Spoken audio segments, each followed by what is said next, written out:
অনেকদিন পর সোনু সুদ আবার বড় পর্দায় কামব্যাক করলো ফতেহ সিনেমা নিয়ে, যে সিনেমাটা খুব শীঘ্রই আসতে চলেছে। অ্যাকশন এবং ক্রাইম সিনেমা হতে চলেছে। সোনু সুদ কিন্তু নিজেই এই সিনেমাটা পরিচালনা করেছেন এবং প্রযোজনার দায়িত্বে রয়েছে জিও স্টুডিও এবং সোনালী সুদ। এই সিনেমায় অভিনয় করতে দেখা যাবে সোনু সুদ, জ্যাকলিন ছাড়াও আছে আরও অন্যান্য ক্যারেক্টার। ছবির মূল প্রেক্ষাপটে রয়েছে সাইবার ক্রাইম। সাইবার ক্রাইমের খারাপ প্রভাব তুলে ধরা হবে ছবিতে। সাইবার ক্রাইম সাধারণ মানুষের জীবনে কতটা জটিলতা তৈরি করতে পারে তাই নিয়ে ছবির গল্প। টিজারটা অফিসিয়ালি রিলিজ করেছে জিও স্টুডিও। শুরুতেই আমরা একটা ভয়েস শুনতে পাই, যেখানে আমরা স্পষ্ট বুঝতে পারি সোনু সুদ অনেকগুলো খুন করে ফেলে এবং সেই খুনের ব্যাপারে জিজ্ঞাসাবাদ করতে শোনা যায়। এখানে সোনু সুদের ভয়েসটা কিন্তু স্পষ্ট বোঝা যাচ্ছে, কিন্তু সোনু সুদকে যে জিজ্ঞাসা করছে সেই ভয়েসটা হয়তো বিজয় রাজের হতে পারে, কারণ তাকেও কিন্তু এই সিনেমায় দেখা যেতে পারে। তারপর বেশ কয়েকটা সিনে তাকে গান হাতে অ্যাকশন করতে দেখা যায়।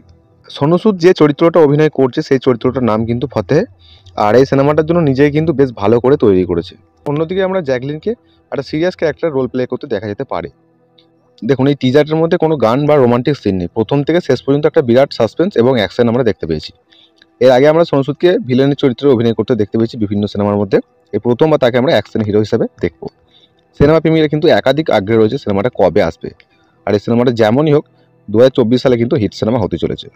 সিনেমায় তাকে আমরা খলনায়কের চরিত্র দেখলেও রিয়েল এসে আসল হিরো।